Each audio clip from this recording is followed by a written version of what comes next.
안녕하세요. 악기론 수업하는 이남현입니다. 이번 주부터는 목관 악기 부분을 들어가려고 합니다. 네, 목관 악기 부분 우리가 현악기까지 보았고 이제 다음 시작 이제 목관 악기 부분을 보게 되고요. 그 다음에 이제 금관 악기 이렇게 순서대로 나가게 될 거예요. 오케스트라 안에서의 이 목관 파트는 어느 부분에 있냐면 전체 오케스트라의 위치에서 정중앙에 위치해 있습니다. 그리고 자세히 보시면 현악기에 무수히 많은 여러 대의 현악기 사이에 목관악기는 2대 또는 3대 정도로 적은 수의 수로 되어 있습니다. 그럼에도 불구하고 그 현악기에 뭐 3, 40대 되는 그 악기의 수보다도 훨씬 더 큰 효과를, 음향적인 효과를 내고 있는 게 바로 목관 악기 쪽이죠. 우리가 여기 적혀 있는 것처럼 목관 악기는 가장 이질적인 악기들의 구성이라는 말이 적혀 있습니다. 네, 이것처럼 목관 악기는 이질적인 악기들의 구성들이에요. 그 말이 무엇이냐? 목관 악기, 우리가 얘기하는 뭐 플룻, 그리고 오보에, 그 다음 클라리넷, 바순이라고 하는 대표적인 4개의 악기를 보시면 각각의 모양이 다 다르다고 볼 수 있어요. 플룻의 모양이 다르죠. 오보에, 클라리넷. 지금 머릿속에 악기의 생김새를 한번 떠올려 보세요. 바순. 이 4개 악기를 보시면요. 악기의 모양이 다 달라요. 우리가 현악기를 배울 때의 바이올린, 비올라, 첼로, 콘트라베이스 이 4개의 악기 같은 경우에는 전체적으로 비슷한 형태의 그 생김새를 갖고 있었지만 이 플룻, 오보에, 클라리넷, 바순을 보면 각각이 다 비슷한 게 전혀 없어요. 각자가 다 다른 모양을 갖고 있죠. 그리고 목관 악기는 사실상 전체적으로 다 같이 음정을 맞추는 것 자체도 되게 저는 어려운 일 중에 하나이고 음색도 각각 다르고 가장 이질적인 악기들의 그래서 구성이라고 얘기를 합니다. 그러니까는 특징이 너무 가장 강하다는 거예요. 그러니까 개성 강한 악기, 개성이 강한 악기로 되어 있는 것이 바로 이 관악기, 특히 그 중에서도 목관악기라고 할 수 있습니다. 우리는 이제 목관악기를 분류를 하는데요. 사실상 목관악기 분류하는 것 자체가 되게 애매하다고 볼 수가 있어요. 그래서 왜냐하면 여러분들이 생각했을 때 플룻을 생각하면 돼요. 플룻은 우리가 지금 이름은 지금처럼 목관악기라고 했지만 현재의 플룻은 목관이 아니라는 거죠. 금, 은 이러한 쇠로 되어 있는 형태, 금속의 형태로 되어 있는데 목관이라고 하는 파트에 분류가 되어 있다고 볼 수 있어요. 그런 것처럼 사실상 목관악기는 분류 자체도 되게 애매한 형태가 되어 있어요. 여러분들 색소폰 아시죠? 색소폰은 좀 현대에 해당하는 악기인데요. 이 색소폰이라는 악기, 이 색소폰은 그러면 금관악기일까요? 목관악기일까요? 네, 한번 생각해 보셨나요? 색소폰이라는 악기는 노쇠로 만들어져 있어요. 금관 악기들처럼. 하지만 색소폰은 사실상 목관 악기에 해당하는 악기예요. 네, 특이하죠. 네, 색소폰은 목관 악기입니다. 왜냐하면 리드라는 거를 갖고 있는 악기이고 운지, 키를 이용해서 운지를 하는 형태, 마치 클라리넷처럼 하는 운지법을 이용하기 때문에 색소폰은 노쇠로 되어 있지만 목관악기에 우리가 일반적으로 분류를 합니다. 그런데 지금 여기 나와 있는 것처럼 어떤 악기론 책에는 색소폰을 금관악기에 포함하고 있다는 거죠. 자, 그래서 목관악기를 분류하는 방법을 볼게요. 목관악기의 분류는 지금처럼 동족군에 의한 분류 또는 사용하는 리드에 의한 종류에 의한 분류. 세 번째, 이조 악기인지 아닌지 E조를 해야 하는지 아니면 그냥 원래 그대로 C조 악기인지 그거에 따라서 분류하는 방법이 달라집니다. 저희 책에 보면 조금 더 자세하게 된다고 되어 있어요. 153페이지에 보시면 동족군을 위한 분류, 2번 사용하는 리드의 종류에 의한 분류, 그 다음 그 외에 파이프 모양이 어떤 것인가, 또 오버블로잉이 가능한지 그거에 대한 분류, 그 다음에 이쪽 악기인가에 대한 분류, 이렇게 5가지로 나눠져 있는데요. 우리는 3가지로 분류해서 한번 보도록 하겠습니다. 네, 첫 번째 동족군에 의한 분류를 보도록 할게요. 동족군에 의한 분류. 동족이라고 하는 것은 말 그대로 목관악기의 플룻으로 형태로 플룻이라는 악기는 고음역대를 대표하는 악기잖아요. 하지만 악기의 크기가 마치 바이올린 현악기들의 군처럼 악기가 비슷한 형태로 점점 커지면서 음역을 저음역까지 가능할 수 있도록 만든 거죠. 그러니까 현악기 군처럼 플룻 악기 군이라고 해야 될까요? 이렇게 되는 거예요. 그래서 비슷한 형태의 모양을 갖고 있으며 그러다 보니까 음색도 비슷한 형태를 갖고 있겠죠. 그래서 플룻 쪽에는 지금처럼 피콜로, 플룻, 우리가 알고 있는 일반적인 플룻이 여기 플룻이에요. 그 다음 이거 좀 색을 바꿀게요. 알토 플룻, 그 다음 베이스 플룻. 지금처럼 고음역대서부터 저음역까지 해당하는 베이스 플룻, 그 다음에 콘트라베이스 플룻도 있습니다. 콘트라베이스에 해당하는 플룻. 이게 동족군에 의한 분류예요. 그 다음 오보에족이 또 있어요. 오보에족은 제가 말 그대로 오보에와 바순 이 두 개의 약간 코맹맹이 소리를 갖고 있는 요 악기가 바로 오보에 족입니다. 그래서 오보에라는 악기, 그리고 잉글리시 호른, 그 다음 바순, 콘트라 바순이 바로 오보에 족에 해당을 합니다. 그리고 그 외에 오보에 다 모레라고 하는 것도 있는데요. 요거는 우리가 많이 쓰는 악기는 아니에요. 지금 현재는. 오보에 다 모레라는 게 있고요. 그 외에 헤켈폰이라는 것도 있는데요. 이런 부분은 좀 빼고 볼게요. 좀 많이 쓰이는 것만 보겠습니다. 자, 그 다음은 클라리넷 쪽이에요. 클라리넷 쪽. 말 그대로 클라리넷의 음색을 갖고 있는 고음서부터 저음까지 악기가 되겠죠. 우리가 일반적으로 많이 사용되는 악기는 B플랫 클라리넷과 A조 클라리넷 이 2가지예요. 하지만 그 외에 C조, D조, E플랫조 클라리넷도 있고요. 그 다음 알토 클라리넷, 그리고 베이스 클라리넷 많이 사용합니다. 그리고 콘트라베이스 클라리넷 이렇게 돼요. 이 중에서는 베이스 클라리넷과 이 B플랫 클라, A 클라, 그리고 베이스 클라, 요거는 이제 오케스트라 안에서 많이 사용되는 악기 중에 하나예요. 그 다음으로는 색소폰이 됩니다. 색소폰. 색소폰 같은 경우에는 색소폰 쪽을 또 따로 나눠요.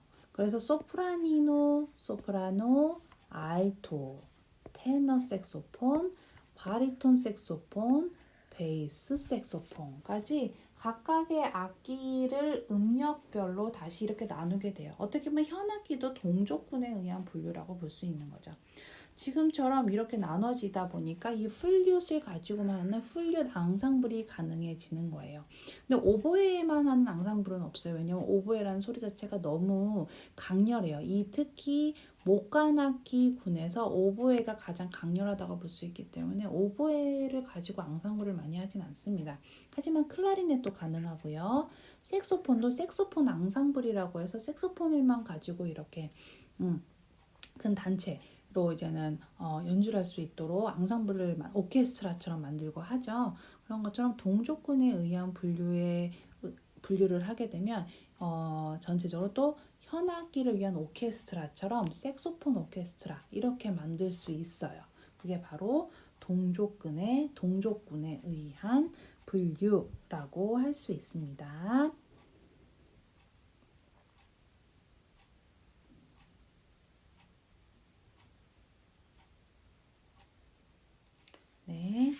이제 두 번째, 사용하는 리드의 종류에 의한 분류 이렇게 보도록 하겠습니다. 사용하는 리드, 우선은 리드가 있느냐 없느냐에 따라서 이제 바뀌게 되는데요.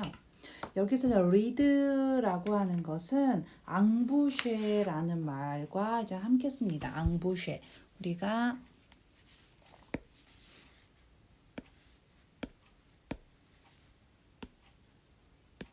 네. 앙부쉐라는 말을 쓰는데요. 네, 이 앙부쉐라는 것은 악기에 바람을 불어 넣는 형태를 말하는 게 바로 앙부쉐라고 해요. 그래서 악기에다 직접적으로 바람을 불어 넣느냐 아니면 리드를 통해서 또는 마우스피스를 통해서 바람을 넣느냐에 따라서 당연히 소리가 전달되는 것이 달라지겠죠. 그거에 따라서 분류한 것이 바로 리드를 통한 분류라고 우리가 이제 얘기를 하고요.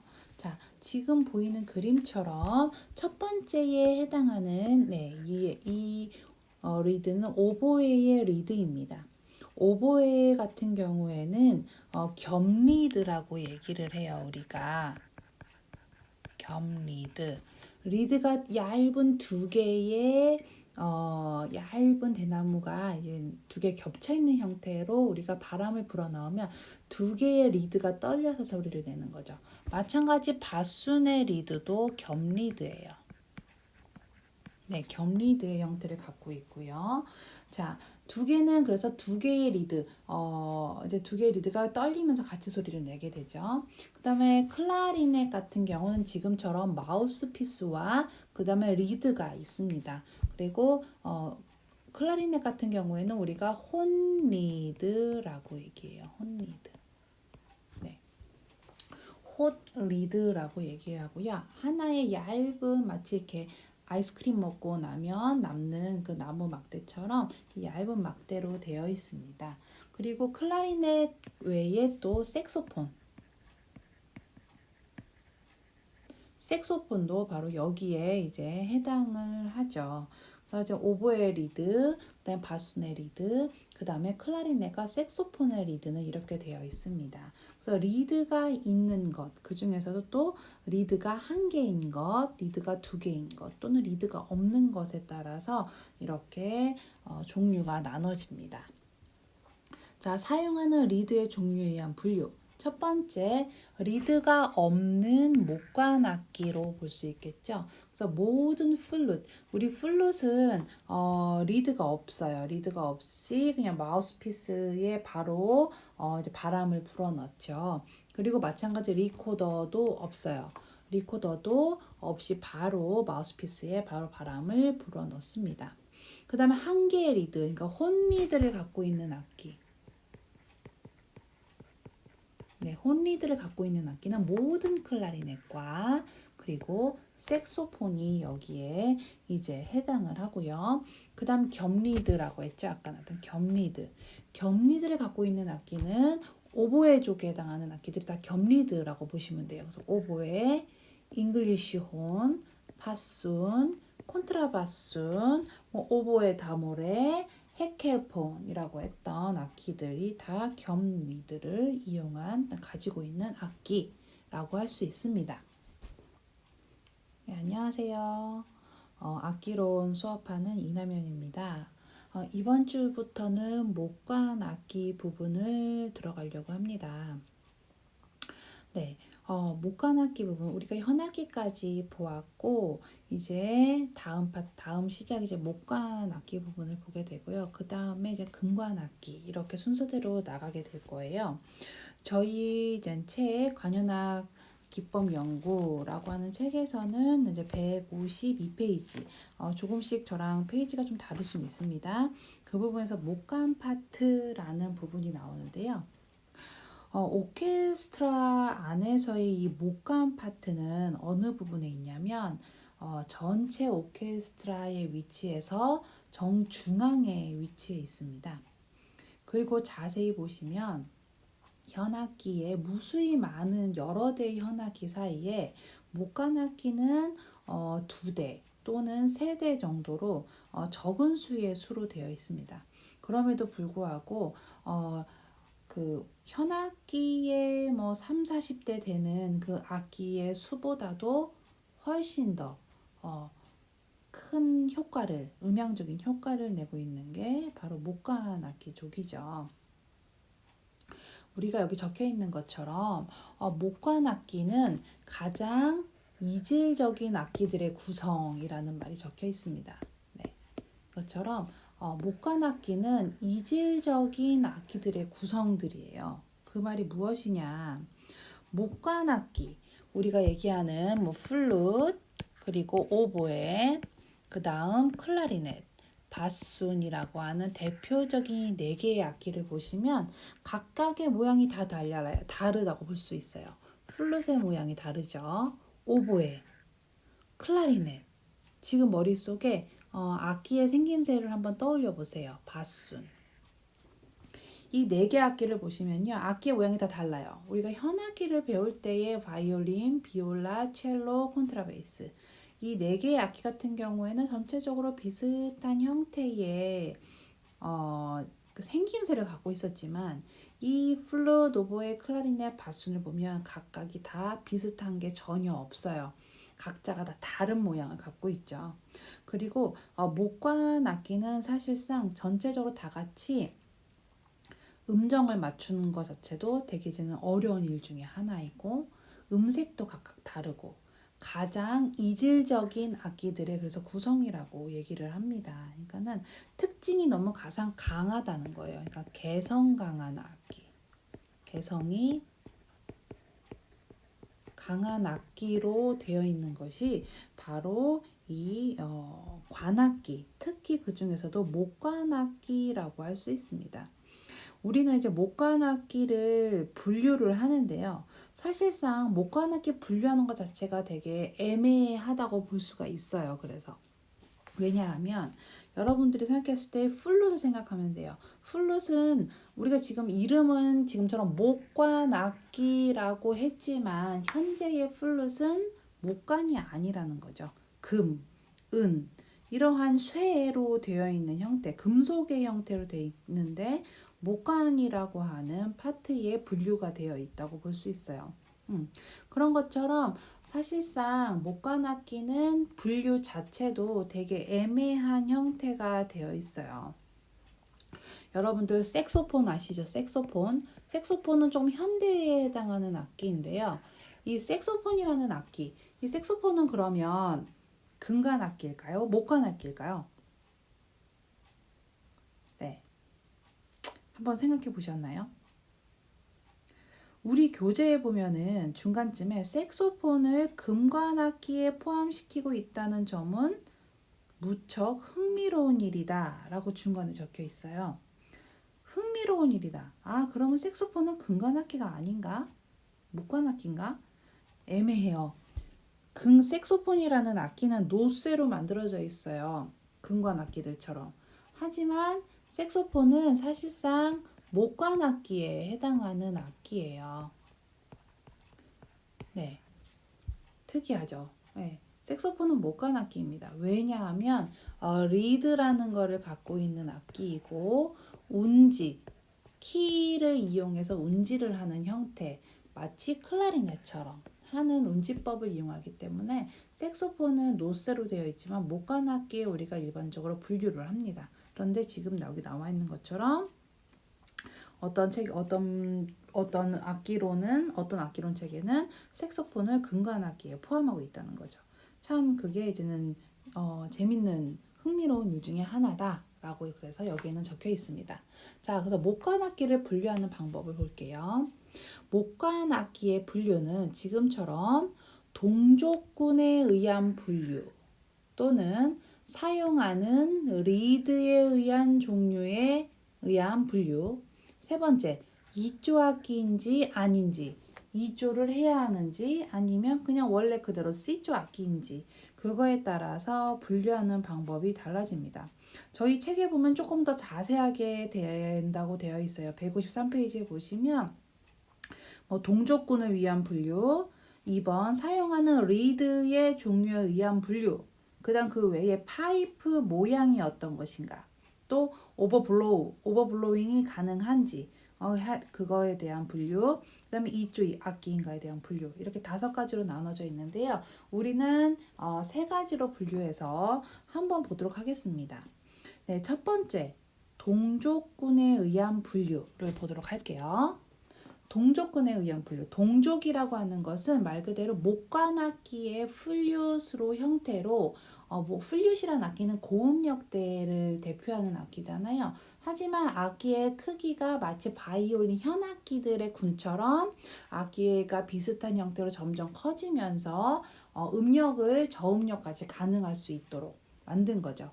그러니까 현악기 군처럼 플룻 악기 군이라고 해야 될까요? 이렇게 되는 거예요. 그래서 비슷한 형태의 모양을 갖고 있으며 그러다 보니까 음색도 비슷한 형태를 갖고 있겠죠? 그래서 플룻 쪽에는 지금처럼 피콜로, 플룻, 우리가 알고 있는 일반적인 플룻이 여기 플룻이에요. 그 다음 이거 좀 색을 바꿀게요.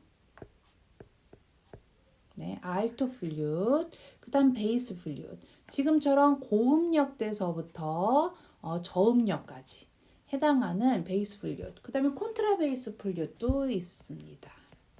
콘트라베이스에 해당하는 플룻. 이게 동족군에 의한 분류예요. 그 다음 오보에족이 또 있어요. 오보에족은 제가 말 그대로 오보에와 바순, 이 2개의 약간 코맹맹이 소리를 갖고 있는 요 악기가 바로 오보에 족입니다. 그래서 오보에라는 악기, 그리고 잉글리시 호른, 그 다음 바순, 콘트라 바순이 바로 오보에 족에 해당을 합니다. 그리고 그 외에 오보에 다 모레라고 하는 것도 있는데요. 요거는 우리가 많이 쓰는 악기는 아니에요. 지금 현재는. 오보에 다 모레라는 게 있고요. 그 외에 헤켈폰이라는 것도 있는데요. 이런 부분은 좀 빼고 볼게요. 좀 많이 쓰이는 것만 보겠습니다. 자, 그 다음은 클라리넷 쪽이에요. 클라리넷 쪽. 말 그대로 클라리넷의 음색을 갖고 있는 고음서부터 저음까지 악기가 되겠죠. 우리가 일반적으로 많이 사용되는 악기는 B플랫 클라리넷과 A조 클라리넷, 이 2가지예요. 하지만 그 외에 C조, D조, E플랫조 클라리넷도 있고요. 그 다음 알토 클라리넷, 그리고 베이스 클라리넷 많이 사용합니다. 그리고 콘트라베이스 클라리넷 이렇게 돼요. 이 중에서는 베이스 클라리넷과 이 B플랫 클라, A 클라, 그리고 베이스 클라, 요거는 이제 오케스트라 안에서 많이 사용되는 악기 중에 하나예요. 그 다음으로는 색소폰이 됩니다. 색소폰. 색소폰 같은 경우에는 색소폰 쪽을 또 따로 나눠요. 그래서 소프라니노, 소프라노, 알토, 테너 색소폰, 바리톤 색소폰, 베이스 색소폰까지 각각의 악기를 음역별로 다시 이렇게 나누게 돼요. 어떻게 보면 현악기도 동족군에 의한 분류라고 볼 수 있는 거죠. 지금처럼 이렇게 나눠지다 보니까 이 플룻을 가지고만 하는 플룻 앙상블이 가능해지는 거예요. 근데 오보에만 하는 앙상블은 없어요. 왜냐면 오보에라는 소리 자체가 너무 강렬해요. 특히 목관악기 군에서 오보에가 가장 강렬하다고 볼 수 있기 때문에 오보에를 가지고 앙상블을 많이 하진 않습니다. 하지만 클라리넷도 가능하고요. 색소폰도 색소폰 앙상블이라고 해서 색소폰을만 가지고 이렇게 큰 단체로 이제는 연주를 할 수 있도록 앙상블을 오케스트라처럼 만들고 하죠. 그런 것처럼 동족군에 의한 분류를 하게 되면 전체적으로 또 현악기를 위한 오케스트라처럼 색소폰 오케스트라 이렇게 만들 수 있어요. 그게 바로 동족군에 의한 분류라고 할 수 있습니다.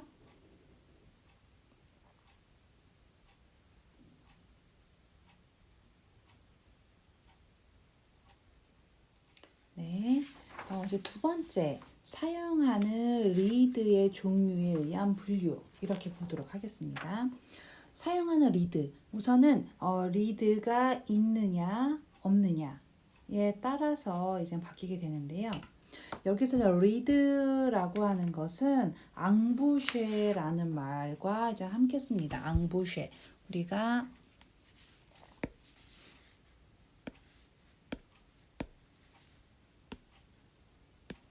네. 앙부쉐라는 말을 쓰는데요. 네, 이 앙부쉐라는 것은 악기에 바람을 불어 넣는 형태를 말하는 게 바로 앙부쉐라고 해요. 그래서 악기에다 직접적으로 바람을 불어 넣느냐 아니면 리드를 통해서 또는 마우스피스를 통해서 바람을 넣느냐에 따라서 당연히 소리가 전달되는 것이 달라지겠죠. 그거에 따라서 분류한 것이 바로 리드를 통한 분류라고 우리가 이제 얘기를 하고요.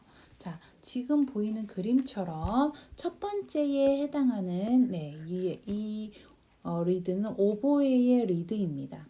오보에 같은 경우에는 겸리드라고 얘기를 해요. 우리가 겸리드.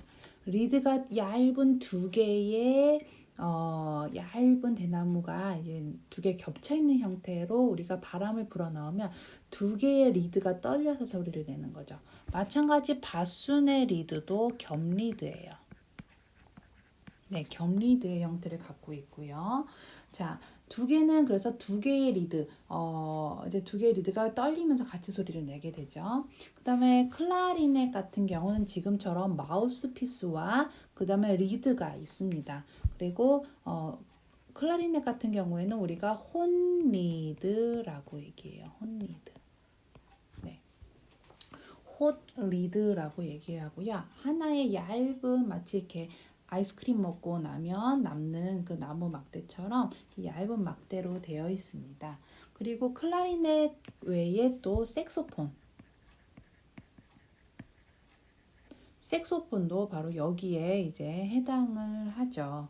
그래서 이제 오보에 리드, 그다음에 바순의 리드, 그다음에 클라리넷과 색소폰의 리드는 이렇게 되어 있습니다. 그래서 리드가 있는 것, 그 중에서도 또 리드가 한 개인 것, 리드가 두 개인 것, 또는 리드가 없는 것에 따라서 이렇게 종류가 나눠집니다. 자, 사용하는 리드의 종류에 의한 분류. 첫 번째, 리드가 없는 목관악기로 볼 수 있겠죠. 그래서 모든 플룻, 우리 플룻은 리드가 없어요. 리드가 없이 그냥 마우스피스에 바로 이제 바람을 불어넣죠. 그리고 마찬가지 리코더도 없어요. 리코더도 없이 바로 마우스피스에 바로 바람을 불어넣습니다. 그 다음에 한 개의 리드, 그러니까 혼리드를 갖고 있는 악기. 네, 혼리드를 갖고 있는 악기는 모든 클라리넷과 그리고 색소폰이 여기에 이제 해당을 하고요. 그 다음 겸리드라고 했죠. 아까 나왔던 겸리드. 겸리드를 갖고 있는 악기는 오보에족에 해당하는 악기들이 다 겸리드라고 보시면 돼요. 그래서 오보에, 잉글리쉬 혼, 바순, 콘트라바순, 오보에 다모레, 헤켈폰이라고 했던 악기들이 다 겸리드를 가지고 있는 악기라고 할 수 있습니다. 네, 그 다음 세 번째를 볼게요. 네, 세 번째는 이조 악기인지의 여부에 의한 분류라고 적혀 있습니다. 이조 악기인가 아닌가, 그대로 악보를 보는 그대로 똑같은 소리를 내느냐 아니면 악보를 보고 불었을 때 다른 소리를 내느냐, 그게 바로 이제 이조 악기인데요. 이조 악기가 아닌 목관 악기는 지금처럼 플룻, 오보에, 바순이 여기 시작합니다. 그리고 마찬가지 리코더도 여기에 해당을 하죠. 지금처럼 플룻, 오보에, 바순은 그냥 우리가 그려지는 그 보표 그대로의 음을 똑같이 이제는 연주를 하게 되는 거죠. 하지만 이조 악기는 지금처럼 아주 다양하게 많아요. 피콜로, 알토 플룻, 베이스 플룻, 잉글리쉬 홀은, 그리고 클라리넷들 다 모든 클라리넷이에요. 알토 클라리넷, 베이스 클라리넷, 콘트라베이스 클라리넷, 모든 클라리넷 쪽과 또 모든 색소폰 쪽, 그리고 콘트라 바순이 여기에 들어갑니다. 그럼 피콜로 같은 경우에는 어떻게 되는 것이냐? 악보에 보여지는 것에서 한 옥타브 위에 있는 소리를 내죠.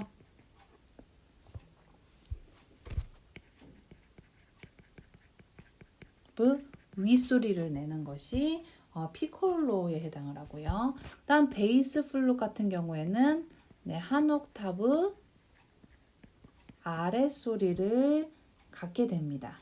네. 그럼 알토 플룻 같은 경우는 음정의 차이가 있어요. 그래서 알토 플룻 같은 경우에는 4도 낮은 소리를 이제 내게 되고요. 그 다음에 우리가 잉글리시 호른 같은 경우에는 5도 아랫소리를 내게 됩니다. 그 다음 클라리넷 같은 경우에는 종류에 따라 다 다르죠. 뭐 B플랫 같은 경우에는 2도 아래, 그 다음에 A 클라 같은 경우는 3도 아래, 좀 다양하게 되고요. 그 다음에 색소폰도 각각의 악기마다 음정이 달라요. 뭐 6도, 장이도 차이가 나는 것도 있고 장육도 차이가 나는 것도 있고요. 그 다음에 콘트라바스는 기존의 악보에서 한 옥타브 아래 소리를 갖게 됩니다. 지금처럼 이쪽 악기는 조금 더 복잡한 부분이기 때문에 우리가 이제 클라리넷에 대한 악기에 목관악기 부분이 들어가면 우리가 함께 다시 그 부분을 보도록 할 거예요. 그렇기 때문에 그때 조금 더 자세히 보도록 하고요. 오늘은 간단하게만 얘기를 해보도록 할게요. 네, 다음 페이지로 넘어가 보면 이조의 원리를 볼 수 있습니다. 지금처럼 기보되는 형태, 기보법과 그 다음에 사운딩 피치, 이게 바로 이제 실음이 되는 거죠. 실음이 되는 건데요. 지금 보면 B 플랫 클라리넷과 그 다음에 여기서 A 클라로 바꿔라 되어 있죠. 그러니까 여기는 A 클라리넷이 되는 거죠. 네, in A 클라가 이렇게 적혀 있는 거예요. B 플랫 클라. 지금처럼 기보법에는 도, 라, 시, 도, 레, 미, 레, 도 하고서는 이제 여기 보면 이 음이 기보된 음이에요.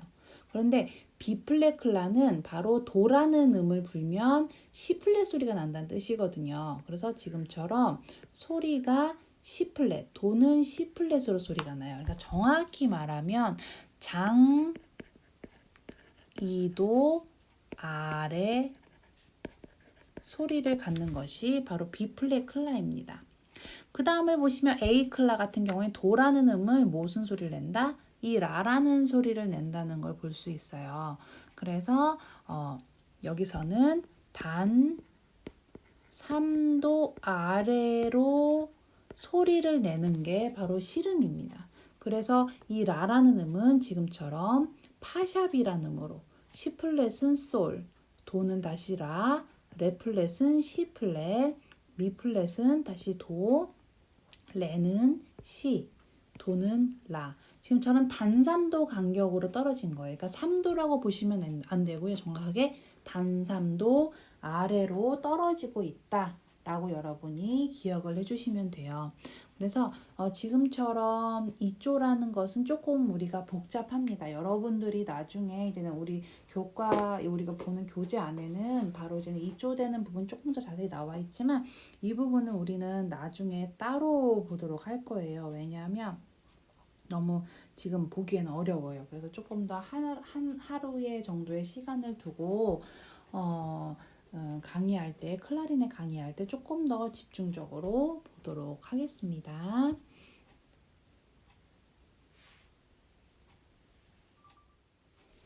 네, 다음은 이제 목관 악기군들의 그 대표적인 주요 주법들을 보려고 하는데요.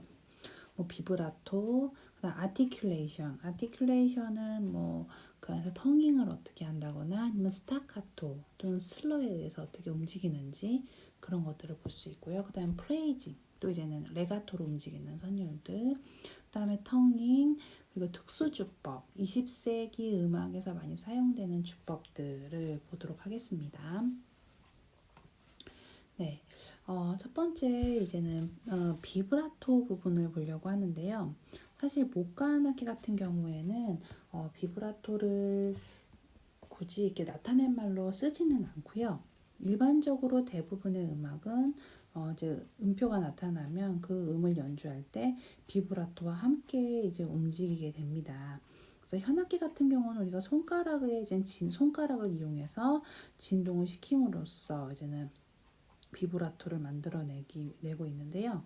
목관악기 같은 경우에는 다양한 방법으로 이제는 관 안에 공기를 우리가 불어넣고 그때에 입술이라던가 또는 턱 아니면 목의 근육 또는 복부의 근육 이런 것들을 이용해서 비브라토를 이용한다고 만들어내기도 해요. 그래서 첫 번째 뭐 입술과 네, 여기다 쓸게요. 입술과 또는 턱,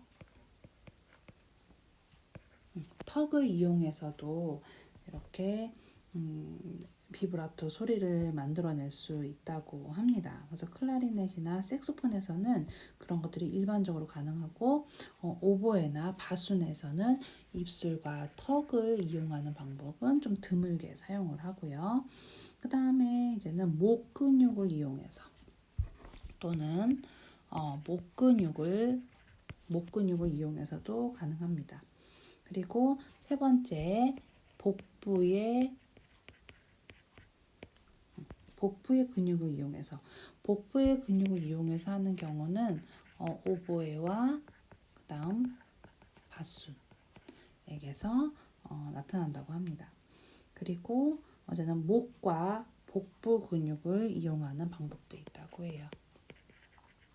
목과 복부의 근육을 이용해서 이렇게 하는 경우는 이제 일반적인 경우는 이제 플룻이 그렇게 이용을 해서 비브라토를 만들어내요. 이런 다양한 비브라토는 음표에 사용하지 않고요. 그냥 당연스럽게 하게 되는 것이고 지금 여기 악보에 보이는 부분처럼 실제적으로는 비브라토가 쓰이지 않을 때, 그러니까 비브라토를 일부러 하지 않아야 할 때, 그럴 때는 논 비브라토 라토라는 말을 쓰기도 하고요. 그리고 지금 여기 나와 있는 것처럼 화이트 톤이라는 말도 쓰기도 해요. 논 비브라토 또는 화이트 톤이라는 말을 쓸 수도 있습니다. 그리고 또 센자 비브라토라고도 쓸 수 있겠죠. 센자가 이제는 하지 않는 걸 빼다 이런 뜻이기 때문에 없이라는 뜻이기 때문에 센자 비브라토. 그다음에 지금 나온 것처럼 화이트 톤도 이제는 일부러 비브라토를 하지 않고 건조한 소리를 갖게 하는 거예요. 그것이 바로 논 비브라토라는 표시를 하고요. 일반적으로는 비브라토라는 표시는 하지 않는다는 것을 여러분들이 기억을 해주시면 되고요. 자, 지금 보이는 것처럼 코플랜드에 나타난 논 비브라토의 소리를 한번 들어보도록 하겠습니다. 6, 5.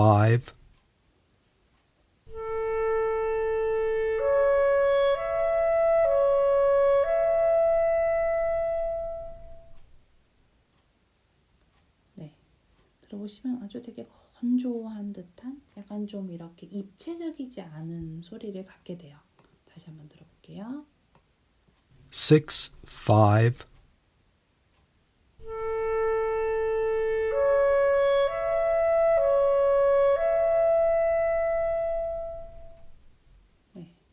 그래서 이러한 소리는 아무래도 다이나믹 같은 경우에는 지금처럼 피아노와 같은 형태 그리고 솔로로 나타나는 이러한 형태일 때 많이 사용이 되고 있습니다. 네, 두 번째로 이제 아티큘레이션을 보도록 할 건데요. 자, 지금 보이는 악보에서처럼 아티큘레이션이라는 것은 아무래도 텅잉과 관련되는 경우가 많아요. 그래서 악보에서 보이는 것을 혀로 어떻게 움직이게 하느냐에 따라서 아티큘레이션이 달라지게 되는데요. 지금처럼 혀를 이용해서 투 아니면 또는 두라는 이제는 발음을 이용해서 리드에 혀가 닿았다 떨어졌다 하겠죠. 그때에 이제 아무래도 혀가 닿았다 떨어지면서 당연히 공간이 생기게 돼요. 숨에 대한 공간이 생기면서 그 부분이 이제는 약간의 여백이 생기겠죠. 공간이. 그러면 음이 끊어질 수밖에 없죠. 그래서 지금처럼 슬러가 있을 때는 혀를 움직임이 없이 한 호흡으로 움직일 수 있게 되는 거죠. 지금처럼 슬러가 이렇게 한꺼번에 갈 때. 하지만 여기서는 여기만 라와 시, 뭐 파와 미 이 부분만 슬러로 가고 다른 부분들은 다 텅깅을 하게 되는 거죠. 여기서는 다 텅깅을 뭐 두나 뭐 투 같은 텅깅으로 하게 될 거예요. 그죠?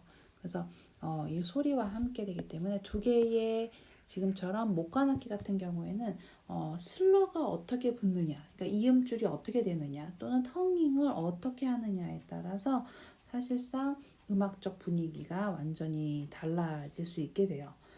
네, 한번 여기 베토벤의 소리로 한번 들어보도록 하겠습니다. 6, 6.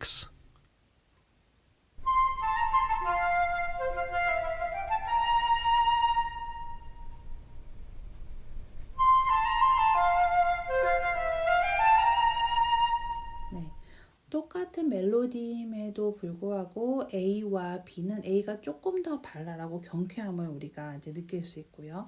B에서는 조금 더 부드러운 형태로 움직이는 부드러운 형태의 분위기를 만들게 돼요. 그러니까 음악적 분위기가 완전히 달라질 수 있는 거죠.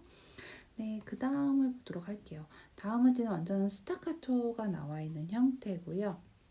그 다음에 그 밑에 보시면 소프트 텅깅이라고 하는 부분은 부드러운 텅깅, 말 그대로 이음줄을 이용해서 호흡을 바꾸지 않고 전체적으로 이 한 호흡으로 움직이면서 스타카토를 하게 되는 거죠. 그래서 조금은 부드러운 형태의 스타카토가 만들어지는 거죠. 이음줄 스타카토 부분은요.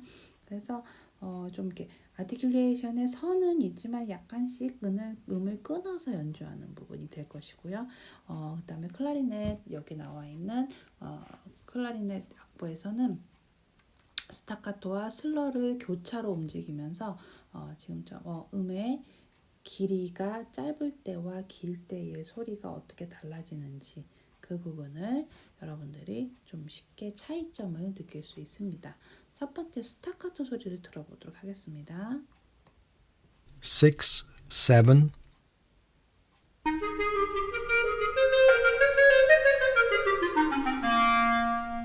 네, 지금처럼 스타카토와 슬러를 이용해서 만약에 지금처럼 여기 있는 이 악보가 하나의 기법으로 주법으로 만약에 스타카토만 있었다면 음악이 좀 되게 재미없을 거예요. 또는 슬러만 있었다면 또 그것도 마찬가지.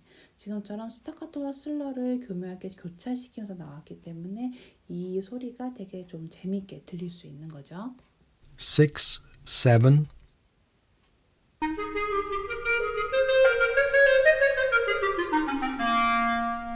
네, 이런 소리를 갖게 됩니다. 자, 그 다음 소프트 텅깅 부분 들어보도록 할게요. 6, 8.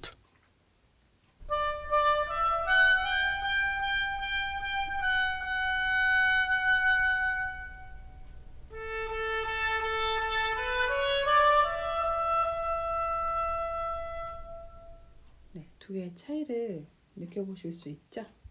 네, 다시 한번 들어보겠습니다. 6, 8.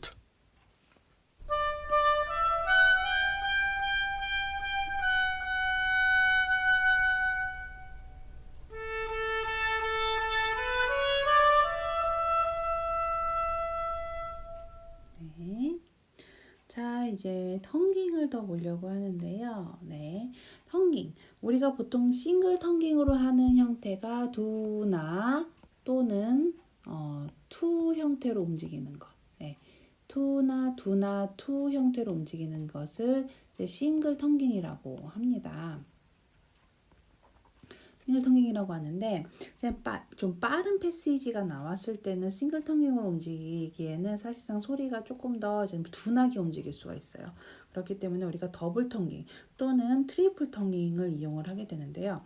일반적으로 더블 텅깅을 많이 사용을 하고요. 트리플 텅깅 같은 경우에는 뭐 세디따는 표라든가 삼위하는 부로 되어 있는 부분이거나 지금처럼 이렇게 트레몰 형태처럼 움직일 때 만들게 되죠. 그래서 더블 텅깅 같은 경우는 트크 그러니까 트크 형태 여기 보면 트크라고 써있죠. 예, 트크 형태로 가는 것이 이제 더블 텅깅에 해당하고요. 트리플 텅깅은 트크 트크트, 뭐 트크트 형태로 움직이는 것이 더블 텅깅에 해당을 합니다. 트리플 텅깅에 해당을 합니다. 그래서 아주 빠른 패시지에서는 싱글 텅깅보단 더블이나 트리플을 이용해서 아주 빠르게 움직일 수 있습니다. 한번 보도록 할게요. 6, 9,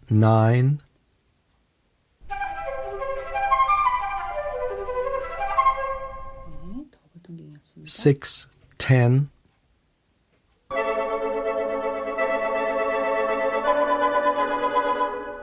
네, 이게 트리플 텅깅이죠. 지금처럼 더블보다는 트리플 텅깅이 나올 때는 조금 더 약간 심포니 이런 부분에서 좀 많이 나타나고 있습니다. 한번 다시 들어볼게요.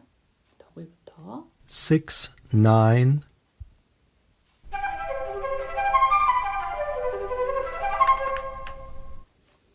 six, 10,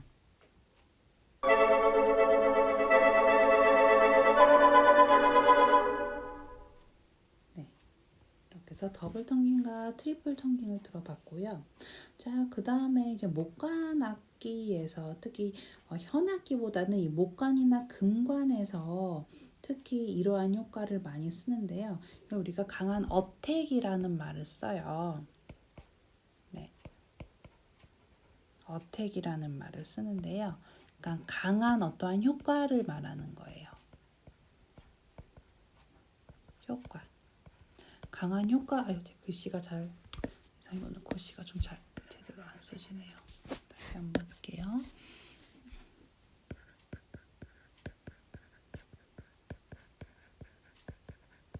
네, 강한 효과.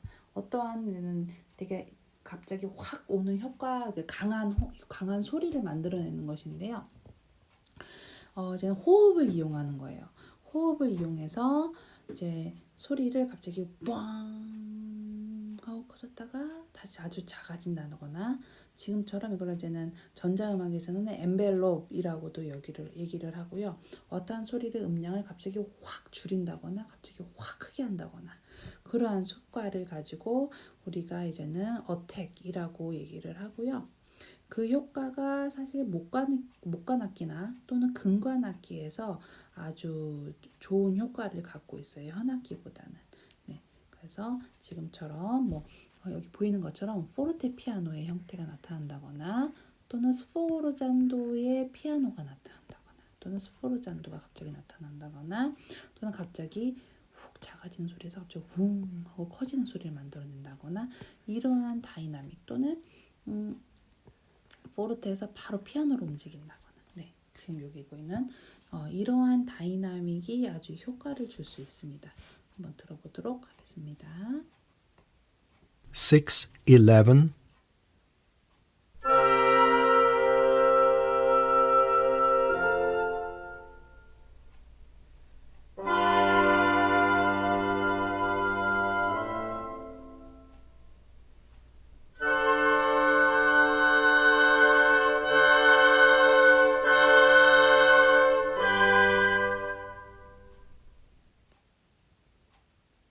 six, 12,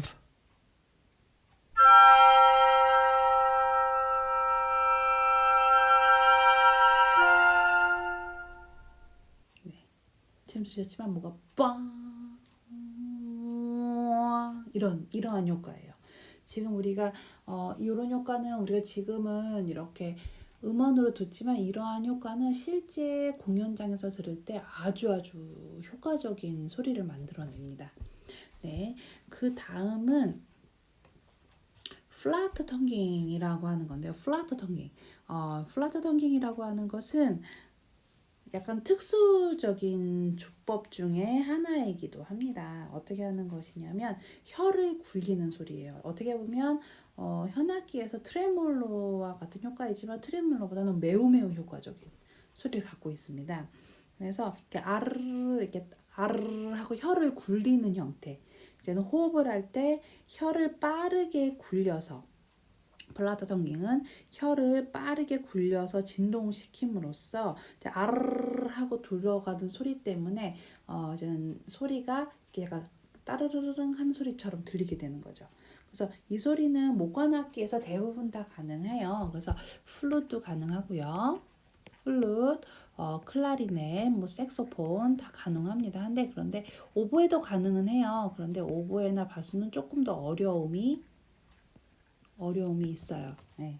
그래서 지금처럼 비교적 더 쉬운 건 플룻, 클라리넷, 색소폰이 조금 더 쉽게 할 수 있고요. 어떠한 긴 음에서 나타나기도 하고 어떤 선율에다가도 각자 플라트 텅깅을 넣기도 하지만 일반적인 플라트 텅깅은 말 그대로 효과를 위한 거예요. 효과. 아까 나왔던 강한 어택처럼 어떤 일부분에 엄청난 게 어떤 효과음을 낼 때 그런 음으로만 이렇게 전체적인 음향의 소리예요. 그러니까는 선율적인 소리가 아닌 거죠. 그래서 짧게 나타나는 경우가 사실은 더 많습니다. 그래서 플라트 텅깅이라고 하는 거 우리가 약자로는 지금 여기 적혀 있는 것처럼 네, 그냥 이렇게 플라트 텅깅 이렇게 쓰기도 하고요. 이태리어로 적을 때는 프룰이라는 말을 써요. 네, 프룰이라고 해서 이것도 이제는 플라트 텅깅을 얘기하는 약자입니다. 네, 한번 들어보도록 할게요. 저도 이제는 작곡을 하는 사람이기 때문에 많이 사용하는 방법 중에 하나고 특히 이제 20세기 음악에서는 많이 나타나요. 지금 보신 것처럼 스트라빈스키의 음악에서 보여지는 부분입니다. 613. 지금 보이는 이 효과가요. 나나나 도랑 하고 올라가네요 소리. 그래서 되게 짧고 굵게 줄 수 있는 아주 강한 효과음이라고 볼 수 있죠. 613.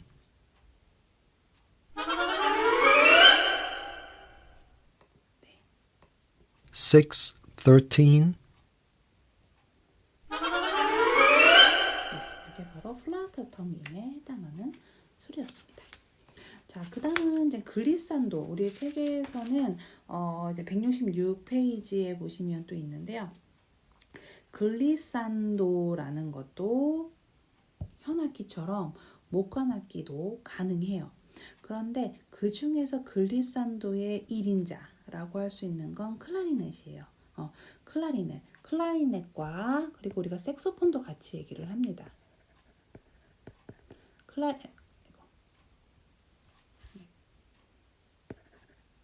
클라리넷하고 색소폰도 우리가 같이 얘기를 하는데요. 왜냐하면 색소폰은 클라리넷과 같은 색소폰을 연주한 사람들이 클라리넷을 연주하기도 하고 클라리넷을 연주한 사람이 색소폰도 연주를 해요. 그러니까 그만큼 비슷한 텅깅의 비슷한 형태의 운지를 가지고 있기 때문에 가능하거든요. 그래서 우리가 클라리넷과 색소폰이 가장 글리산도 지금처럼 그리고 이게 지금 보이는 것처럼 음정이 좀 넓은 음정까지 움직이는 형태의 글리산도가 가능한 것이 바로 클라리넷과 색소폰에 해당합니다. 지금 보이는 악보는 조지 거신의 랩소디 인 블루라는 곡이고요. 이 곡 워낙 유명하죠. 첫 시작 부분이 클라리넷이 트릴과 함께 움직이면서 글리산도로 띵 하고서 진짜 말 그대로 음을 상행시키는 글리산도를 이용해서 가는데요. 원래 지금 악보에 보이는 것처럼 실제의 조지 거신의 음악은 그냥 트릴 이후에 보이는 음처럼 솔라시 도레미파 솔라시 도레미파 솔라시 이 음을 그냥 하나하나 다 치는 거였대요. 그러니까 하나하나 운지를 해서 소리를 내는 거였는데 클라리넷 연주자가 한번 이건 어떨까요? 하고 하면서 이렇게 글리산도를 이용해서 띵 하고 올라가 본 거예요. 그래서 해보니까 효과가 너무 좋았던 거죠. 그래서 그 다음에 조지 거신이 이 부분을 글리산도로 하자 이렇게 이제 주법을 바꿔서 연주하게 된 곡이에요. 어떻게 보면 연주자에 의해서 발견되고 그것이 이렇게 지금까지 가장 아주 대표적인 이 조지 거신 음악에서 대표적인 부분으로 자리하게 된 거죠. 그래서 지금처럼 글리산도라는 것은 방향이 상행하는 방향. 상행하는 형태로 했을 때가 효과적이에요. 그리고 하행하는 형태는 사실 많이 사용하지 않고요. 그래서 음정 자체도 하행을 할 때는 좀 적게 해요. 그러니까 2도에서 3도 정도의 좁은 음정으로 하행을 하는 경우가 많습니다. 네, 한번 들어보도록 할게요. 6:14.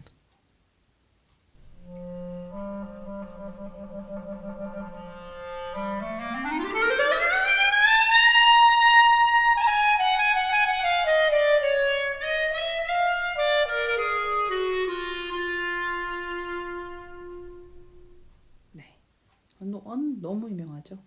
트릴 이후에 음이 따라 올라가 나중에는 호흡을 이용해서 상행을 해서 음을 올리는 거예요. 사실 되게 쉬운 건 아니에요. 쉬운 건 아니에요. 아주 어려운 방법 중에 하나인데 네, 지금처럼 이렇게 효과를 낼 것이죠. 다시 들어보도록 할게요. 6:14.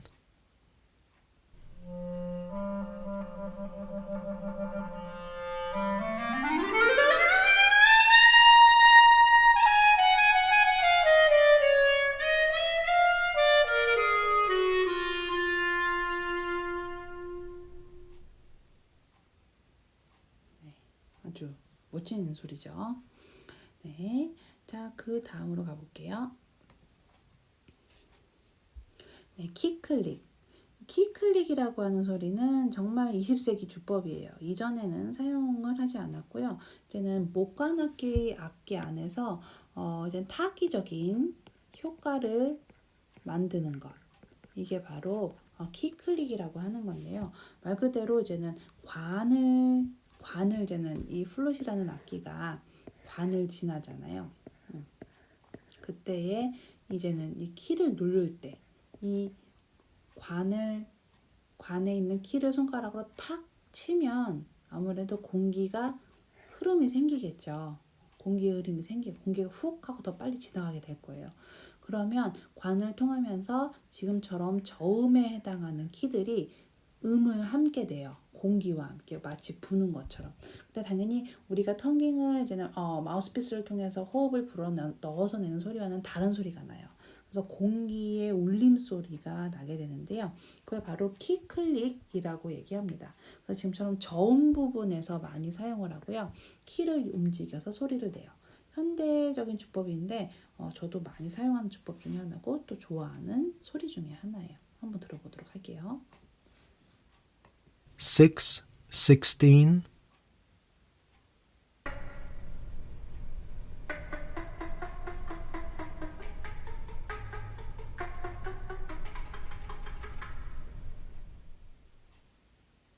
네, 이렇게 타악기 같은 소리가 나요. 너무너무 재밌죠? 네, 이런 소리들도 하나 다 음악에 해당하는 거예요. 근데 지금처럼 저음역대에서만 가능한 고음역으로 올라가 지금처럼 이 뒷부분 여기만 가도 아니면 또 여기 이 라라는 소리까지만 가도 조금 울림이 덜하게 돼요. 좀 저음에서 좋은 효과를 낼 수 있어요. 6:16.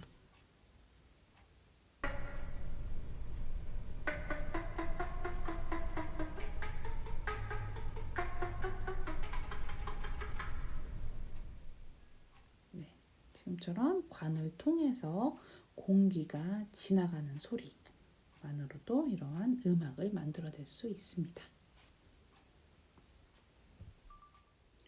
그러면 관악기, 목관악기에서의 야금기, 우리가 현악기에도 야금기가 있잖아요.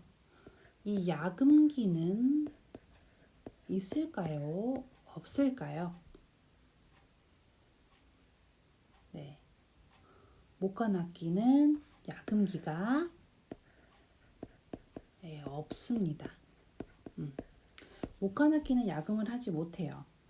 그렇지만 가끔씩 작곡가들이 야금을 원할 때가 있어요. 그래서 예를 들어서 뭐 색소폰 같은 제가 그림은 잘 못 그리지만 이렇게 색소폰 형태의 이제는 너무 못 그렸죠. 네, 아무튼 색소폰일 때 이 나오는 관에 이 벨 있잖아요. 이 벨 부분에다가 일부러 이렇게 천조각을 집어넣기도 해요. 천조각을 집어서 일부러 야금을 그런 식으로 한다거나 그런 형태처럼 일부러 억지스러운 약간의 야금을 하는 경우는 있어요. 하지만 거의 대부분 야금은 목관악기에서는 하지 않는다는 것. 네, 그리고 플루트에서는 전혀 불가능하다는 것. 그래서 여러분이 그거까지 기억을 해주시면 좋을 것 같습니다. 네, 그리고 다음 넘어가도록 할게요. 네. 그럼 오케스트라 안에서 목관 파트는 어떻게 편성이 되어 있는지 한번 보도록 하겠습니다. 여러분들이 아마 이제 음악회장에서 오케스트라가 연주하는 것을 많이 보셨을 거예요. 그때에 보시면 가끔씩 뭐 어쩌면 들어보신 분도 있을 것이고 아니면 지금 처음 들어보시는 분도 있을 것이고 아니면 유심히 봤을 때 악기가 이게 몇 대씩 들어가 있구나 이런 것들을 좀 유심히 보신 분들은 아실 수도 있어요. 보통 음악회장에서 또는 교향곡을 연주할 때 몇관 편성이란 말을 합니다. 몇관 편성, 뭐 2관 편성, 3관 편성, 4관 편성 이런 거죠. 이 편성. 그런데 거기에는 관이라는 말이 붙어요. 그러니까 2관 편성이 됐든 3관, 4관 편성 이러한 편성들을 얘기할 때 오케스트라 전체에서 현악기가 몇 대인지는 얘기하지 않아요. 목관악기가 몇 대가 들어가느냐에 따라서 이게 대편성인지 소편성인지 이렇게 나눠지게 되는 거죠. 자, 한번 악기를 보도록 할게요. 초기 베토벤. 네, 초기 베토벤일 때, 그러니까는 당연히 이 심포니, 이 교향곡이라는 것은 고전 시대에 가장 많이 발전이 된 것이죠. 이전에는 실내악이 더 중심이었어요.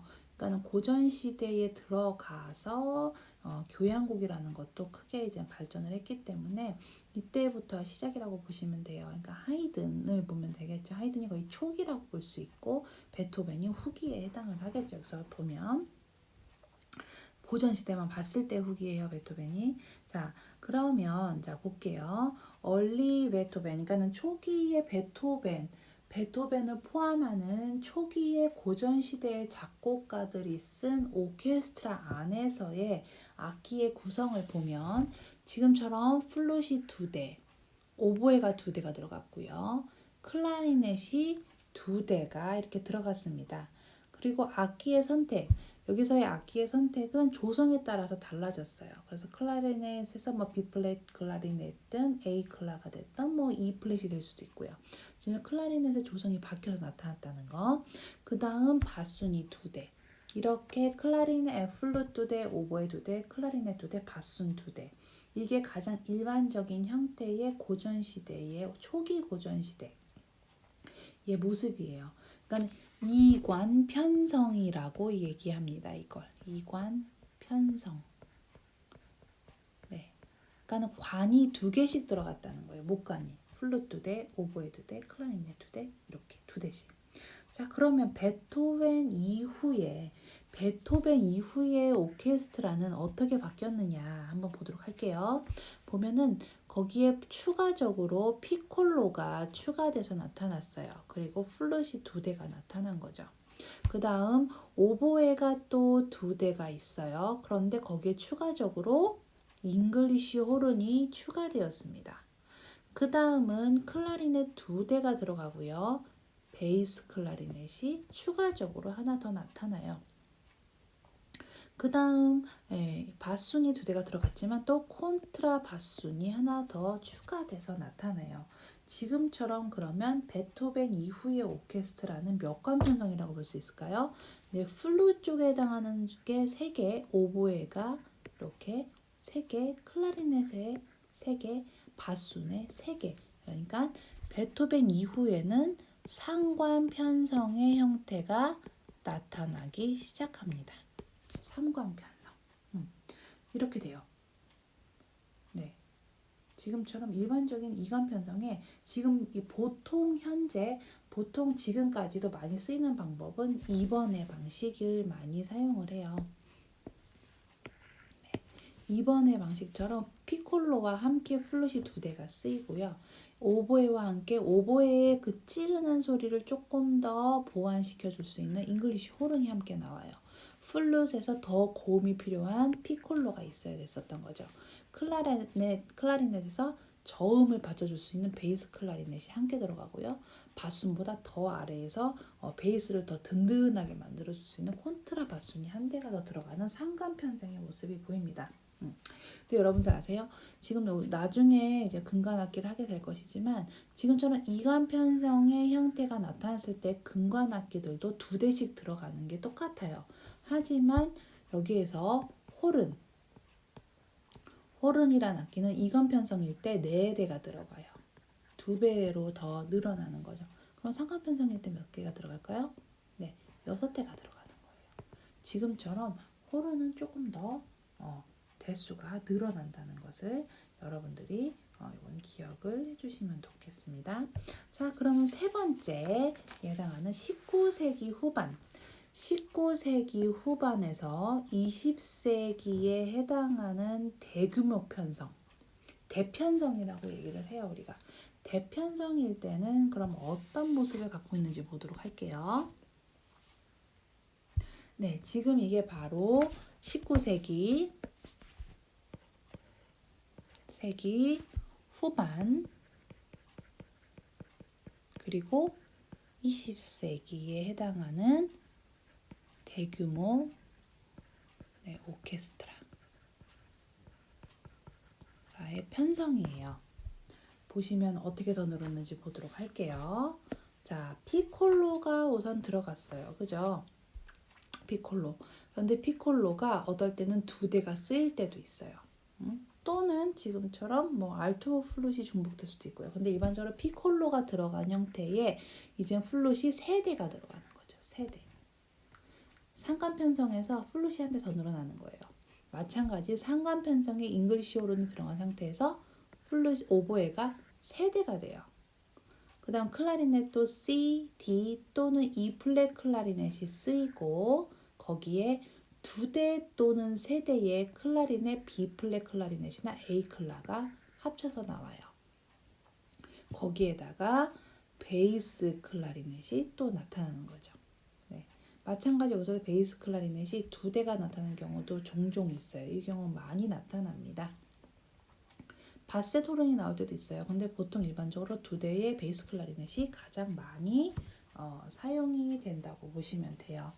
자, 그 다음으로는 바순이 세 대가 나타나는 거죠. 세 대. 두 대에서 세 대로 추가가 됐고 콘트라 바순이 나타나요. 그래서 이러한 형태를 가지고 우리가 사관 편성이라고 얘기해요.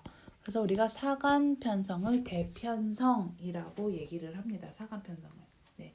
가장 큰 편성이 바로 사관 편성에 해당을 하고요. 여기에 뭐 라벨 같은 경우에는 여기에 든 색소폰을 또 넣기도 했어요. 네, 색소폰을 넣어서 가기도 했죠. 그런 것처럼 더 이러한 뭐 다른 악기를 추가시켰어요. 소프라노, 색소폰, 알토, 테너, 바리톤, 베이스 색소폰까지 또는 클라리넷도 다양한 형태를 만들어서 넣기도 했죠. 이게 바로 사관 편성이라고 하고요. 지금처럼 오케스트라 안에서 목한 파트의 순서는 위에서부터 고음의 악기 순서대로 쓰이게 됩니다.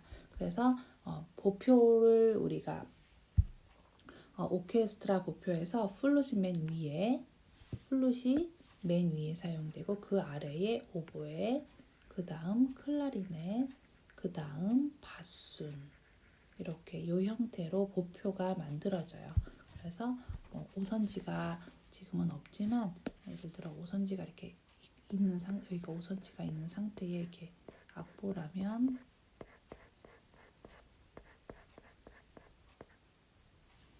플룻 순서대로 여기서 원, 투로 나눠서 쓰기도 하고 아니면 아예 오선지를 따로 쓰기도 해요. 그 다음 오보에가 원, 투로 나눠서 클라리넷이 원, 투, 그 다음 바순이 원, 투의 형태로 나눠서 이렇게 악보의 보표로 만들어지는 경우가 많이 있습니다. 네, 그래서 이렇게 이관 편성은 하이든이나 그 다음 모차르트, 베토벤의 초기 작품에서 보여지는 것이고 베토벤의 후기 작품에서부터는 상관 편성이 나타난다는 거. 그리고 그 이후 낭만 시대부터는 점점 늘어나요. 원래 낭만 시대를 팽창된 음악, 이라고 이게 확장된 음악, 그러니까 모든 것을 적고 점점점 더 확장시켜 나가려고 하는 그런 형태가 보이거든요. 그러다 보니까 19세기 낭만 후기서부터 후기 낭만서부터 뭐 20세기까지는 이렇게 좀 대편성의 형태, 상한 편성이 이렇게 보여지고 있습니다. 네. 그 다음은 우리가 한번 그 악기의 이름을 보고 나서 다음은 이제는 목관악기를 더 들어가려고 하는데요. 악기의 이름이에요. 이제는 각각의 나라마다 조금씩 이제 악기를 말하는 이름이 달라요. 그래서 우리가 특히 피아노, 이렇게 오케스트라 스코어를 봤을 때 특히 이제 이게 무엇을 뜻하는 거지 모를 때가 많아요. 왜냐면 우리가 일반적으로 이렇게 영어로 되어 있는 형태를 많이 여러분들이 보시거든요. 그러다 보니까 총보로 봤을 때, 스코어로 봤을 때는 영어로 되어 있지 않은 때가 사실은 더 많아요. 왜냐하면 우리가 지금 배우고 있는 클래식이라는 서양 음악이지만 정확히 말하면 뭐죠? 유럽 음악이죠, 유럽. 오스트리아, 이탈리아, 독일, 프랑스. 이 유럽에서 일어난 작곡가들이에요. 특히 고전 시대는 특히 거의 대부분 다 오스트리아죠. 그다음 독일, 바흐도 보면 그렇기 때문에 사실상 악보상에는 영어로 적혀 있는 경우는 거의 없어요. 그리고 이탈리아. 그리고 일반적으로 오스트리아 작곡가였다 하더라도 이탈리아 용어를 쓰는 경우가 훨씬 더 많습니다. 악보상에는요. 그렇기 때문에 이탈리아 언어로 되어 있는 게 어떻게 되는지 여러분들이 아는 게 중요해요. 지금처럼 스트링이라고 하는 거, 바이올린, 비올라, 첼로, 콘트라베이스에 해당하는 현악기 군을 우리가 얘기할 때는 아르치라고 얘기해요. 아르치. 네. 그 다음 요거를 이제 많이 써요. 스트링이라는 말도 쓰지만 이 이탈리아에 해당하는 요걸 더 많이 쓰게 되는 거죠. 그다음 바이올린, 비올라, 비올론첼로, 그다음 더블 베이스는 콘트라바소가 되는 거고요. 하프는 아르파가 돼요. 아르파. 네, 그래서 아르파라고 적혔으면 또 가끔씩 헷갈려 하시는 분들이 있어요. 이걸 기억해 주시면 될 것 같고요. 대부분 현악기에선 그렇게 많이 헷갈려하지 않으시는데 이제 목관과 금관으로 넘어가면 여러분들이 조금 이게 뭐지 하고 이제 헷갈려하시는 분들이 있어요. 자, 보통 피콜로는 피콜로라는 말 자체를 그냥 그대로 보시면 이탈리아에서도 피콜로예요. 그죠? 그래서 우리는 그대로 피콜로는 그대로 사용이 돼요. 또는 뿌띠라는 말로 프랑스에서 쓰이기도 하고요. 또는 클라이네가 작은이란 뜻이기 때문에 작은 플룻, 이게 좀 클라이네라고 얘기를 하는 거죠. 근데 보통 일반적인 피콜로가 많이 사용이 되는 언어고요. 그다음 플룻, 플라우토라고 얘기를 하죠. 플루테라고 얘기하는 형태도 많이 사용을 하고요. 오보에는 지금 보시는 것처럼 다 같아요. 오보에 아우보이스는 조금 다르죠. 이렇게 써 있을 때도 있어요. 그 다음 오보에. 그 다음에 잉글리시 홀은 약자로 이렇게 적어요. 잉글리시 홀은. 하지만 잉글리시 홀은도 이렇게 써 있을 때보다는 코르 잉글리시 또는 코르 앙글리스라는 형태로 많이 사용이 된다는 거 여러분들이 기억을 해주시면 될 것 같아요. 그다음 클라리넷도 비슷해요. 클라리넷. 그다음 베이스 클라리넷 형태. 네. 그다음 클라로네 형태. 네, 베이스란 말이 이렇게 들어가게 돼요. 그다음 바순은 영어로 되는 거고요. 우리가 보통은 파고토, 그러니까 파고시라고 많이 얘기하죠. 파고 형태. 그다음 콘트라파고토가 되겠죠. 그다음에 색소폰, sakso폰 똑같아요. 여기 같은 경우엔. 그다음에 호른으로 들어가면요. 호른은 코르노가 돼요. 코르노. 여기 보면은 잉글리시 호른 할 때 코르노 있었죠? 같아요. 그래서 코르노 또는 호른. 네, 그래서 가끔 코르노라고 적혀 있으면 여러분들 헷갈려 하실 때가 있어요. 그래서 코르노가 바로 호른과 같은 이름이라는 거 여러분들이 기억을 해주시면 돼요. 그 다음에 트럼펫. 네, 지금처럼 트럼펫은 약자로 이렇게 써요. 그런데 이게 이탈리아어로 가면 트롬바가 돼요. 트롬바.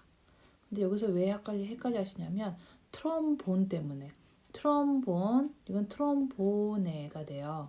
근데 여기 B, 똑같이 B의 알파벳이 들어가서 지금처럼 헷갈려 하실 때가 있더라고요. 트롬바는 트럼펫, 트롬보네는 지금처럼 트럼본이 되는 거예요. 그래서 트롬바는 여기 보이는 이 트롬바, 요거는 트럼펫이라는 거 여러분이 기억해 주시면 되고요. 튜바는 똑같아요. 튜바, 튜바, 튜바, 튜바 형태처럼 보입니다.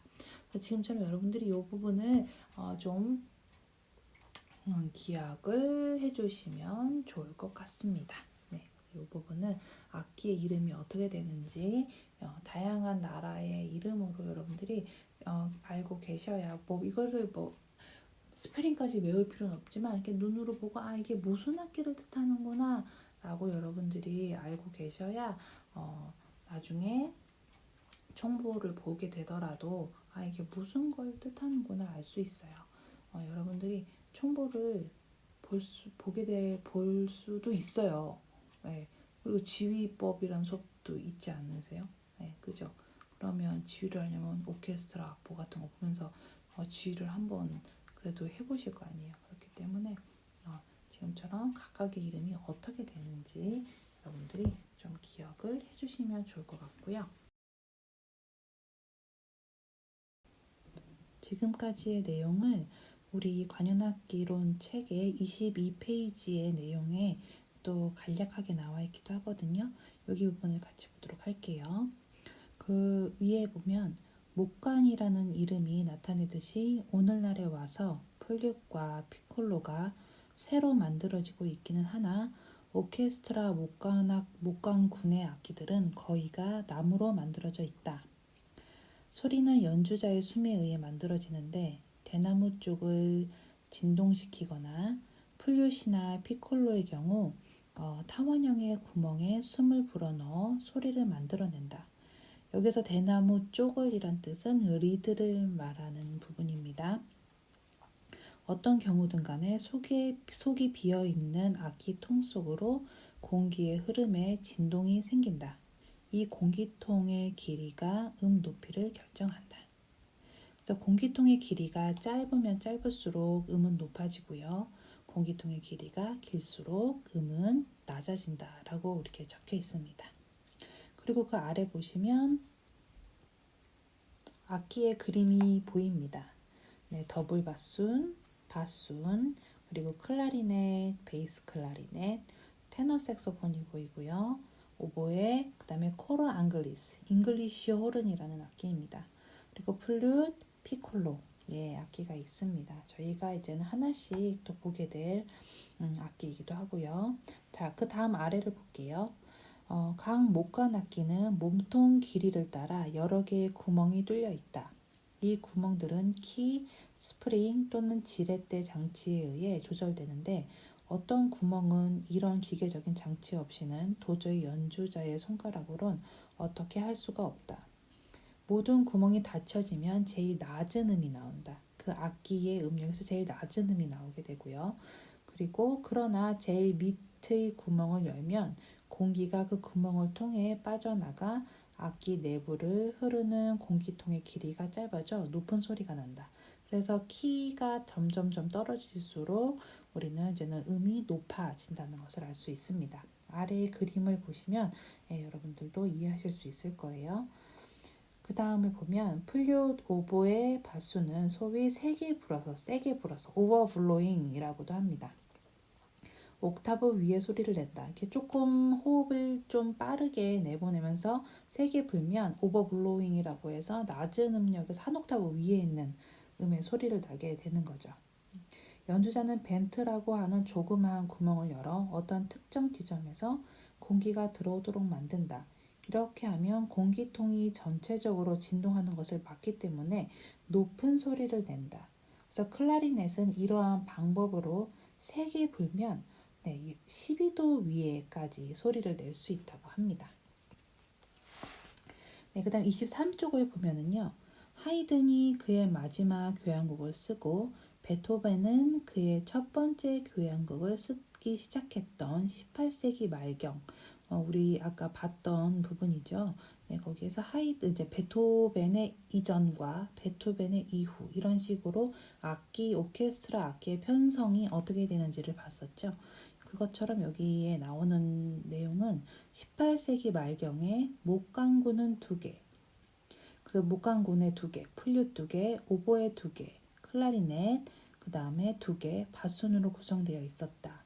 그리고 19세기 동안에 이 기본 악기의 수를 늘리거나 줄여 쓰는 것이 오케스트라에 상식화되면서 음역이 넓어지고 음색이 다양화되어 현대 오케스트라의 목관 악기구는 다음과 같은 악기를 포함하고 있다. 후반으로 가면 갈수록 19세기, 20세기로 가면서 대규모화되면서 대편성, 사관편성이 만들어졌다 이야기를 했었어요. 그러면서 플룻과 피콜로, 오보에와 잉글리시 혼, 클라리넷과 베이스 클라리넷, 때로는 색소폰이 사용이 되기도 했고요. 바순과 더블 바순이 사용되기도 했습니다. 현악기군의 소리는 잘 조화를 이루는 반면, 이것도 이제는 우리가 처음에 얘기했던 부분이죠. 목관악기군의 소리는 독특하고 개성적이기 때문에 조화를 이루기보다는 대조를 이룬다. 현악기군에선 같은 종류의 여러 악기가 같은 음악을 연주하지만 목관악기 연주자는 각기 자기의 악보를 따로 갖고 연주한다. 현악기군은 함께 그래서 악보를 보는 경우가 있죠. 하지만 목관 파트 같은 경우에는 각자 악보를 다 따로 보는 경우가 더 많습니다. 목관악기는 자주 독주를 하기 때문에 오케스트라의 중앙에 위치하고 그림을 보시면 여러분들 아실 수 있겠죠. 현악기보다 조금 높게 자리 잡고 지휘자를 정면으로 바라본다. 여러분의 그 악보 교재에 보시면 스트링 뒤에 한 단 위에 목관 파트가 지휘자를 정중앙에서 바라보면서 있습니다. 그 이야기가 지금 저희 23쪽까지 이 두 쪽에 의해서 좀 간단하게 나와 있습니다. 그리고 저희 보면 감상음악이라고 해서 벤자민 브리튼의 청소년을 위한 관현악 입문, 이 부분이 다시 감상음악으로 나오고 있어요. 이 곡은 예전에도 얘기했지만 정말 청소년뿐만이 아니라 악기론을 공부함에 있어서도 되게 여러 가지 도움이 되는 음악 중에 하나입니다. 여기서 감상음악에 4개의 목관악기 부분이 나오는 부분을 감상해 보도록 하라고 되어 있습니다. 그래서 첫 번째 플룻과 피콜로 그리고 제1, 2 바이올린이 트레몰로로 연주를 하고 하프와 트라이앵글이 배경 역할을 하면서 나타나고 있거든요. 그리고 특수주법인 플라트 텅깅이라고 했던 프룰이라고 했던 플라트 텅깅이 나타나는데요. 사실상 여기서는 조금 아주 완벽하게 그 소리가 잘 들리진 않은데 아주 살짝 들리기는 합니다. 하지만 여기서 들어보시고요. 그리고 또 제가 오늘 수업 시간에 이 강의에서 들려드렸던 플라트 텅깅을 한번 반복해서 들어보시는 것이 더 좋을 것 같습니다. 그리고 오보의 부드럽고 애조적인 선율을 낮은 음역의 현악기와 팀파니에 속삭이듯 굴리는 소리를 한번 같이 여러분들도 집중해서 들어보시면 좋을 것 같습니다. 세 번째는 24페이지에 보시면 클라리넷, 현악기의 피치카토와 튜바의 반주로 마치 개구리 뛰는 듯한 소리를 낸다. 한번 이 부분도 여러분들이 한번 잘 들어보시면 좋을 것 같습니다. 다음 4번째는 바순, 현악기와 소북, 스네어 드럼이라고 하는 악기죠. 스네어 드럼의 반주에 대해서 장엄한 채 하는 행진곡을 연주한다. 뭐 장엄한 채 한다는 느낌인지 모르겠으나 약간 행진하는 듯한 느낌이 들기는 하는 것 같아요. 소북은 스네어 드럼은 스네어 장치를 풀어놓고 연주한다. 한번 이 4개의 악기가 어떻게 지금 여기서 설명하는 것처럼 나오고 있는지 한번 여러분들도 다시 한번 들어보면 좋을 것 같습니다.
Thank